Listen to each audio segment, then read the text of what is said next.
তাৰ 1 মাস আছিল তাৰ বিয়াৰ কাৰণে ধাৰ ঋণ কৰে কি বিদেশ গৈছিলে।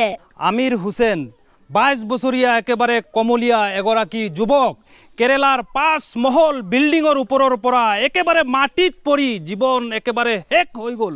আৰু মই আছোঁ এয়া হুজাই ডিষ্ট্ৰিক্টৰ কাকি চলচলি। যোৱাকালি তেওঁ কেৰেলাত মৃত্যু হৈছে। আমিৰ হুসেন দুখীয়া ঘৰৰ সন্তান। আজি এই পৰিয়ালে বিচাৰিছে, গাঁওবাসীয়ে বিচাৰিছে তেওঁলোকৰ সন্তানগৰাকীক ঘৰত আনি কবৰস্থ কৰিবৰ কাৰণে, কিন্তু সামৰ্থ্য নহয়। আমিৰ হুসেন তেওঁৰ মাত্ৰ এমাহ বাকী আছে, তেওঁ বিয়া ঠিক হৈছিলে, এমাহ বাকী। 5 মহল বিল্ডিঙৰ পৰা ইতিমধ্যে 5 মহল বিল্ডিঙৰ পৰা পৰি মৃত্যু হৈ গ'ল।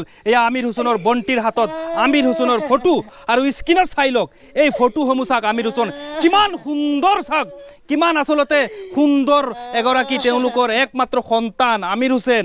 তেওঁ এইখন পৃথিৱীৰ পৰা গুচি গ'ল। আমিৰ হুসেনৰ এই পিতৃ, তেওঁৰ আৰু ভাই ককাই নাই। তেওঁৰ এগৰাকী সন্তান আমিৰ হুসেন আৰু 2টি তেওঁৰ কন্যা আছে।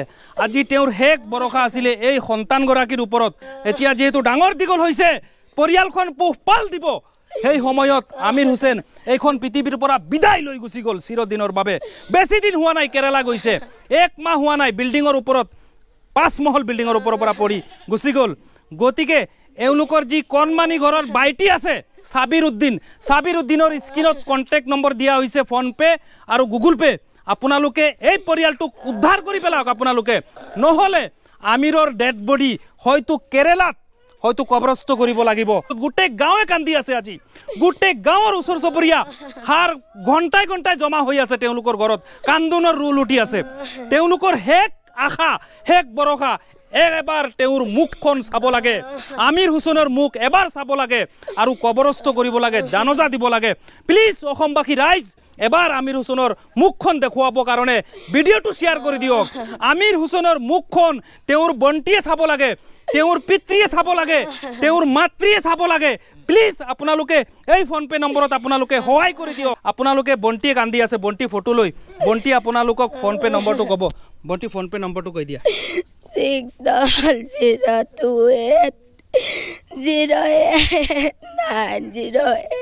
এইফালে দিয়া। বন্তিয়ে কান্দোনত স্পষ্টভাৱে ক'ব পৰা নাই। এয়া হৈছে তেওঁলোকৰ বাইটিৰ ফোনপে নম্বৰ, মই কৈ দিছোঁ 6002808908। এইটো হ'ল ফোনপে, লগত মই স্কেনাৰ দি দিছোঁ। আৰু এই ভিডিঅ' কেৱল ৰফিক হুজাইৰ পেজত আপোনালোকে সহায় কৰিব। মোৰ ৰফিক হুজাইৰ ভিডিঅ' যদি বেলেগ কোনো পেজত আপোনালোকৰ দৃষ্টিগোচৰ হয়, ফোনপে নম্বৰ এডিট কৰি যদি কোনোবাই ভাইৰেল কৰে, তাত আপোনালোকে সহায় নকৰিব। আৰু কমেণ্ট বক্সত যদি কোনোবাই যদি ফোনপে নম্বৰ দিয়ে, আপোনালোকে সহায় নকৰিব। কেৱল মাত্ৰ ৰফিক হুজাইৰ ভিডিঅ'ৰ স্ক্ৰীনত আপোনালোকে এই ফোনপে নম্বৰত আপোনালোকে সহায় কৰিব। আৰু কেৱল ৰফিক হুজাইৰ পেজত, মোৰ ইউটিউবত, মোৰ ইনষ্টাগ্ৰামত আপোনালোকে সহায় কৰিব। কাৰণ বহুত দুষ্ট চক্ৰ ওলাই গৈছে, ভিডিঅ' এডিটিং কৰি নি বেলেগ ফোনপে লগাই ভাইৰেল কৰি বহুত ধৰণৰ প্ৰবঞ্চনা অসমত কৰি আছে। অসমতে নহয়, গোটেই ভাৰতবৰ্ষত কৰি আছে বুলি ক'ব লাগিব। আজি চাওক বন্তিহঁতে কান্দি আছে, আজি গাঁৱৰ ৰাইজে কান্দি আছে। বৰ এটা বেছি বেয়া লাগিছে। এই গাঁওবাসী ৰাইজে তেওঁলোকে বাট চাই আছে যে কেতিয়া আমিৰ হুসেনৰ ডেড বডি ঘৰত আহিব, কেতিয়া আমিৰ হুসেনৰ মৃতদেহ ঘৰত আহিব, আৰু তেওঁলোকে শেষবাৰৰ বাবে আমিৰ হুসেনৰ মৃতদেহ তেওঁলোকে চাব আৰু বিদায় দিব। কিন্তু যদি অসমৰ ৰাইজে সহায় নকৰে, কিন্তু আমিৰ হুসেনক হয়তো কেৰেলাত তাতে কিন্তু কবৰস্থ কৰিব লগা হ'ব পাৰে। গতিকে সময় নাই, একেবাৰে সময় কম হাতত। অসমবাসী ৰাইজ ফটাফট আপোনালোকে যিমান পাৰে আপোনালোকে শ্বেয়াৰ কৰি দিয়ক। আপোনালোকে শ্বেয়াৰ নকৰিলে হয়তো এই আচলতে মৃতদেহ ঘৰত আহি নাপাব। বন্তি কিবা ক'বৰি অসমবাসী ৰাইজক, তুমি কোৱা। প্লিজ আমাক হেল্প কৰা। আমাৰ একজনে ভাই আছিলে, তার 1 মাস আছিল তার বিয়ার কারণে ধার ঋণ করে কি বিদেশ গৈছিলে। আমার বউ ধার ঋণ পড়ে গেল। আমাক প্লিজ বিল্ডিংৰ পৰা পৰি পেলাই মৃত্যুবৰণ কৰিছে। প্লিজ আমাক হেল্প কৰক। আমাৰ ভাইটো ঘৰত আনিবৰ কাৰণে প্লিজ হেল্প কৰি দিয়ক। ঘৰখন আপোনালোকে চাওক, যিগৰাকী বন্তি আজি কান্দি আছে, চাওক এই ঘৰখন হৈছে আমিৰ হুসেন। এই ঘৰখনলৈ আপোনালোকে চাওক, এই ঘৰখন চাওক কেনেদৰে আছে। ঘৰ চাওক, মাত্ৰ ওপৰত টিন আৰু কেঁচা বেৰ।